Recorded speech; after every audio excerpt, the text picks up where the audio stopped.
So next up, we have Paul Reeves. This is his second New Tracks presentation, if memory serves me correct. This is Scratch Building a Chemical Plant. Paul, welcome. Thank you, Tom. Really pleasure to be here and present some ideas that I hope you find interesting, and hopefully will create a motivation to look into doing things a little differently. I sort of join with the previous speaker about when I get something on my layout, I wanted to have something that's different, something that's a little unique, even though it might be based on things that you would see normally. In 2001, I accompanied my dad to a reunion of the 45th Infantry Division's 129th Combat Engineers section from Korea. And like probably most of you, when I go to a new place, I try to find a local train shop or hobby shop.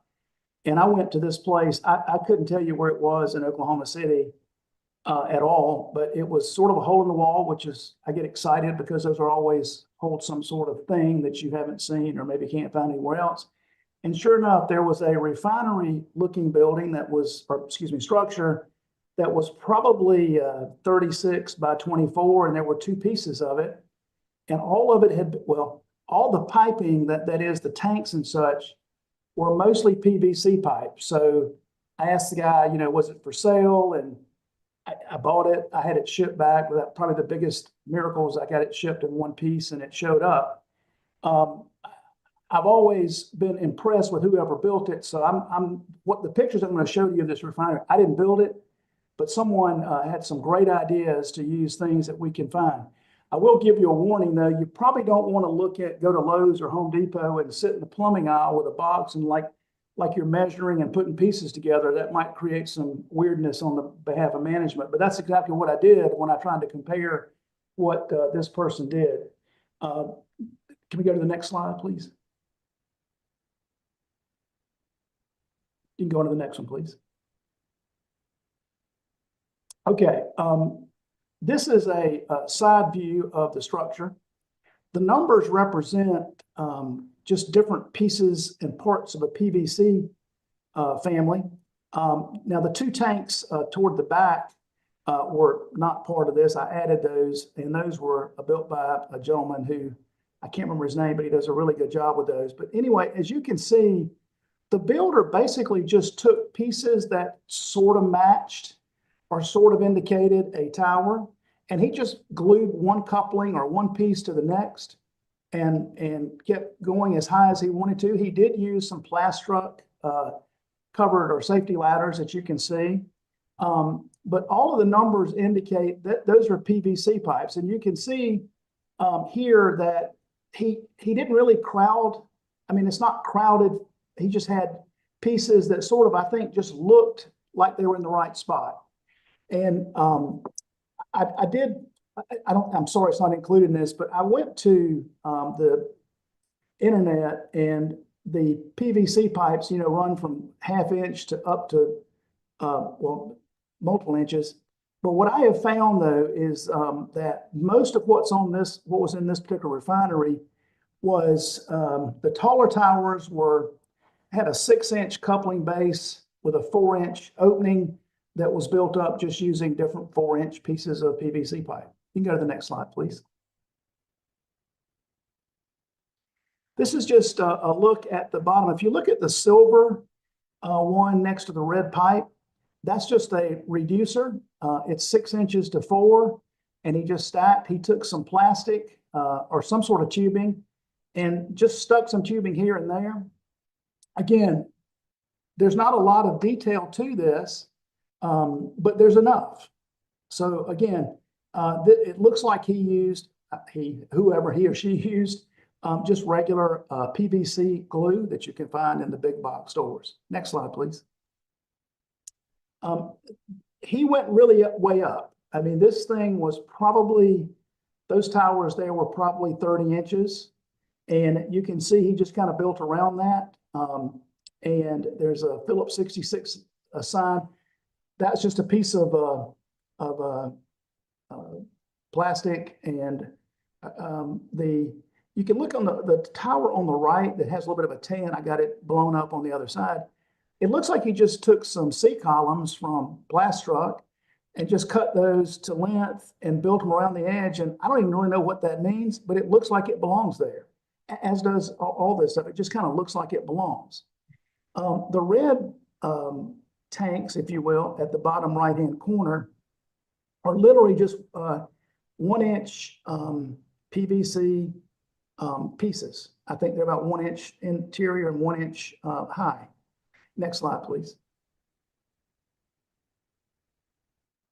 This is another look. The only piping that I could find that was done to represent, I guess, the very bottom, there's a red pipe that goes around to from those 3 tanks there. And those are just simply PVC pieces glued on top of each other. He used a 1/2-inch coupling off the last tank that goes, I guess, ostensibly goes into the ground.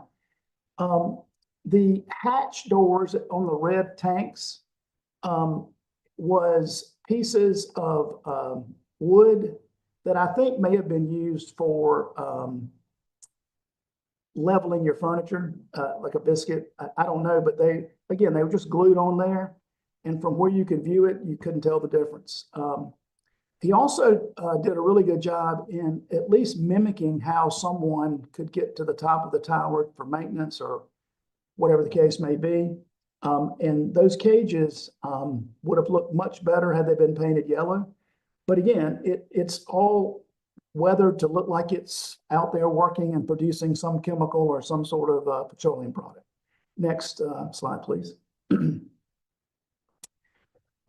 Again, just more details, just to give you an idea that I don't think you can go wrong. I think if you go to the big box stores, spend a little time in the plumbing section, you can probably get, at one point I priced it because that tank in the center with the silver look to it, I think I priced that out. It might have been $9, maybe $9.20, something. It was under $10. And also, if you know an irrigation guy, he's going to have a ton of that stuff lying around that he might not need. The bottom middle part is an MTH tank that was, of course, commercial. That obviously was not scratch built, but it fit right in my opinion. Next slide, please. Again, just some more detailed shots. Somebody had attempted to wire this for lighting. I'm not really sure exactly what happened because it's all exposed. However, part of the wiring was still part of the connection was still good. The lighting on, I don't have a photograph from at night, but the lighting on this thing was really cool. If you look on the right side, there's a tank on the left in that right side picture where there is a pipe going down, and that is a very small tube. I don't know where you got it from, but I looked online today or in preparation for this, and you can find tubing almost anywhere. Some guys use straws to form the piping. That sometimes can be a little bit problematic because the straws are not very rigid.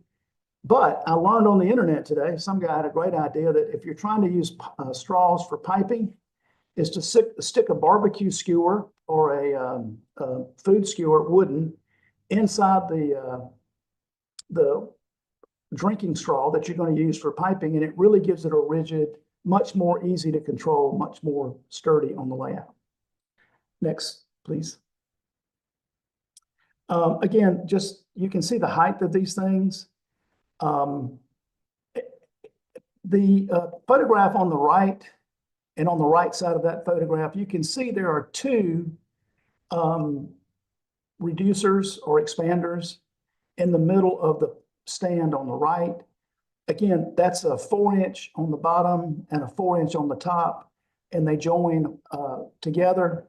He ran some piping down, and again, it just looked like it fit. I don't know if there's a single thing on here that actually exists in the real world of chemicals and refineries and those kind of things. But the look was accomplished with really, really just, it was a good job. Next. Well, that's it.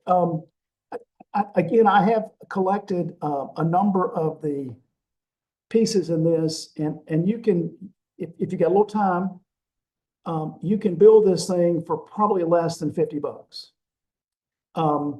Now, if you want to detail it more with the plastruck, the cages and those kind of things, that's going to up your price a little bit. But even just a few pieces like that could really, really, really add to what you're trying to do. Again, just the idea behind all this really was impressive to me. If you look on the left-hand picture of the slide that's up, at the bottom, you see two tanks that are gray, and there's a walkway or a cage, excuse me, a platform that runs from top of one end. Those are just simply end caps. I think they're 6 inches in diameter on the inside, and there's a little, he used a coupling or a 1/2 inch, excuse me, a 1-inch coupling on top. He sanded it down to where it would fit. And again, you can see it looks like something that should be at a refinery. So I hope this will give you some stimulation to maybe give some thought to how you could, even on a small scale, build a very, very realistic refinery or chemical plant. And especially if you're able to maybe put in some extra piping and just weather it. It looks like to me these things were painted before they were put on there, and then somebody just shook dust all over it and it stuck. It was done really well. So anyway, I appreciate so much your time and listening. I hope this has been at least motivating to give some thought to building things that are not from a box. And I'll be glad to try to answer any questions. Again, I didn't build this, so whoever did it did a really good job. Paul, excellent presentation. Walthers has a box set of valves and piping in 2 or 3 different sizes with elbows, lengths of pipe, different size valves, couplings, et cetera, that would be ideal to add to this. I would agree. You're exactly right. And I think they're HO, but you know, I use them for O scale. And those ladders are from Plastruct. I've seen those before, those cage ladders. So just with some minimal detail parts, there's a lot of 3D printed valves and things on Facebook or on eBay. So for very short money, you can have a very detailed refinery. I think that's the point, yeah? Absolutely. I think for those of you who may want to explore this on a to do some more research, is if you Google Warhammer and refinery or dioramas, those guys are very, very adept at finding junk and turning it into something. In fact, I have a photograph, I'm sorry to include it, of a chemical plant, and the guy just said, I use piping where I thought piping should be. I have no information about what it was being used for, but there's some really good illustrations.